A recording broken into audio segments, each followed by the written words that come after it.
শিক্ষার্থী বন্ধুরা, তোমরা কেমন আছো? আশা রাখছি তোমরা ভালো আছো। অবশ্যই আমি তোমাদের জন্য আজকে আরেকটু চমৎকার এবং খুব জটিল একটা জ্যামিতি নিয়ে হাজির হয়েছি। একটু থামো, জটিল হলেও আমি চেষ্টা করছি তোমাদেরকে খুব সহজে এই জ্যামিতিটা সমাধান করে দেওয়ার জন্য। কেমন?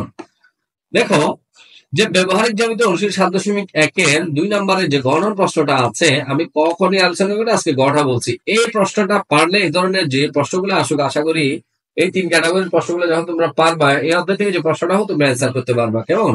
দেখো, নিম্নের প্রদত্ত পাত্র নিয়ে ত্রিভুজ অঙ্কন করতে বলেছে আমাদের।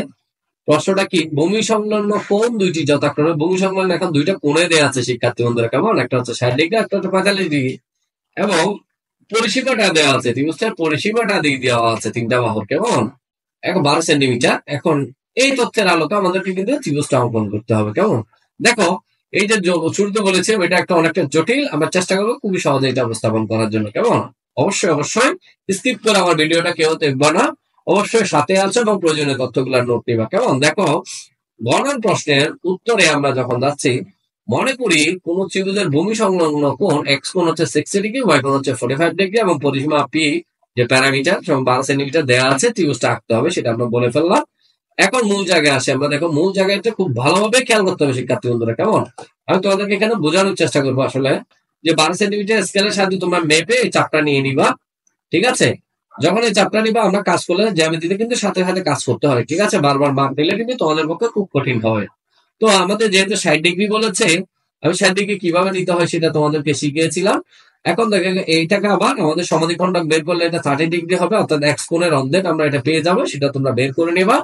আর আমাদের যা ভূমি সংলগ্ন 45 ডিগ্রি কোণ বলেছে, ওয়াই কোণটা আমরা লম্ব নিয়ে 90 ডিগ্রি এঁকে তাকে সমাধিখণ্ডক বের করলে আমাদের 45 ডিগ্রি বের হয়ে যাবে। এগুলো কিভাবে করতে হবে আমি তো আগে দেখিয়েছি। ঠিক আছে? আশা করি তোমরা এগুলো পারবা। সাথে চাইলে তোমরা ওয়াই কোণের অর্ধেকও করতে পারো, সেটা আলাদাভাবে করে করতে পারো। এখানে চাইলে আমি যে 45 ডিগ্রি বের করেছি সেটাকে সেখানে সমাধিখণ্ডক বের করলেও কিন্তু এই যে চাপের এখান থেকে এখানে একটা চাপ, এখানে একটা চাপ নিয়ে কিন্তু সমাধিখণ্ডকটা বের করতে পারো। তবে আমি আলাদাভাবে বের করেছি। কেমন? এই যে কাজ, অনেকগুলো চিত্র দেখতে অনেক জটিল মনে হয়, আসলে খুব সহজ। কেমন? দেখো, আমার ক্লাসটা করার পর তোমরা বুঝতে পারো। আমি ডিজি একটা রশ্মি নিলাম। কেমন? ডিজি একটা রশ্মি নিলাম। আমাদের মূল কাজ কি? একটা এবিসি ত্রিভুজ অঙ্কন করা। ডিজি একটা রশ্মি থেকে আমি যে প্যারামিটার পি সমান 12 সেন্টিমিটার, ত্রিভুজের 3টা বাহুর যে পরিসীমাটা দেয়া আছে 12 সেন্টিমিটার, পি সমান সে 12 সেন্টিমিটার সমান নিয়ে, এই পি এর সমান নিয়ে আমি ডিই অংশটা আমি কেটে নিব। এখানে বলে রাখা ভালো, সবচেয়ে ভালো কাজ হয় ডিজি রশ্মিটা টেনে ফেলবো আমি লম্বা করে।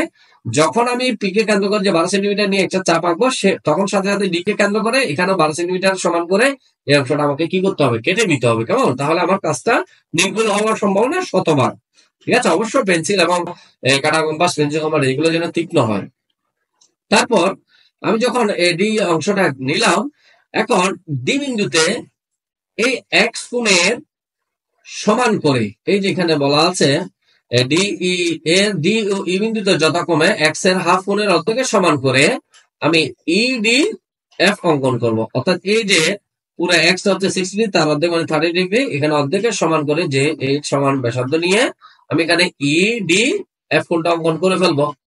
ডি এফ কোণ কিসের? এক্স কোণের অর্ধেকের সমান করে। কেমন? সেটা অঙ্কন করে ফেলেছি।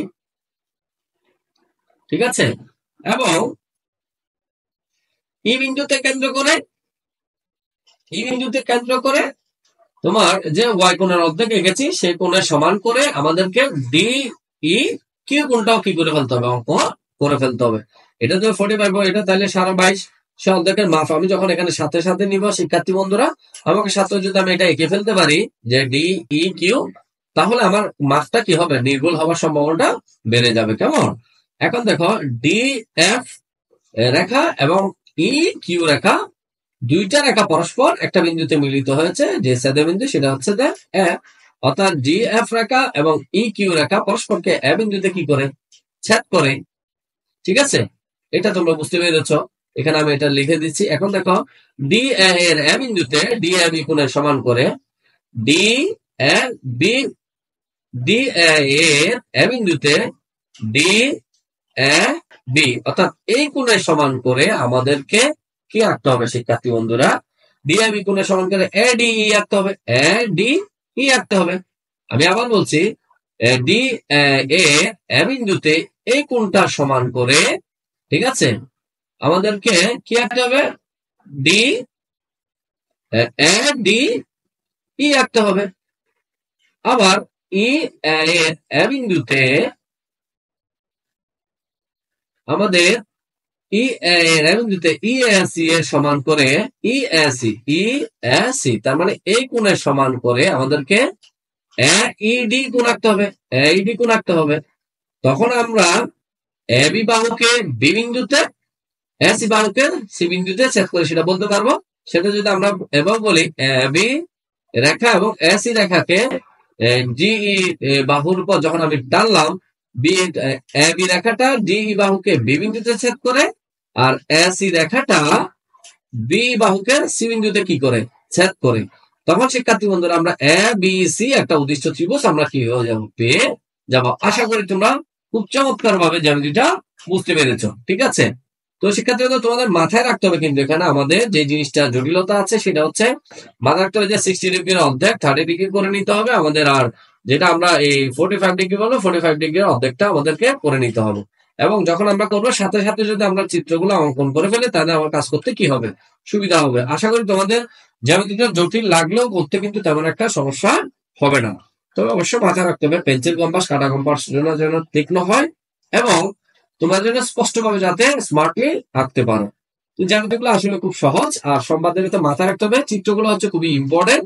আমি যদি এমএস ওয়ার্ডে কাজ করেছি, তোমাদের হয়তো কোথাও ক্ষেত্রে একটু 19-20 হতে পারে।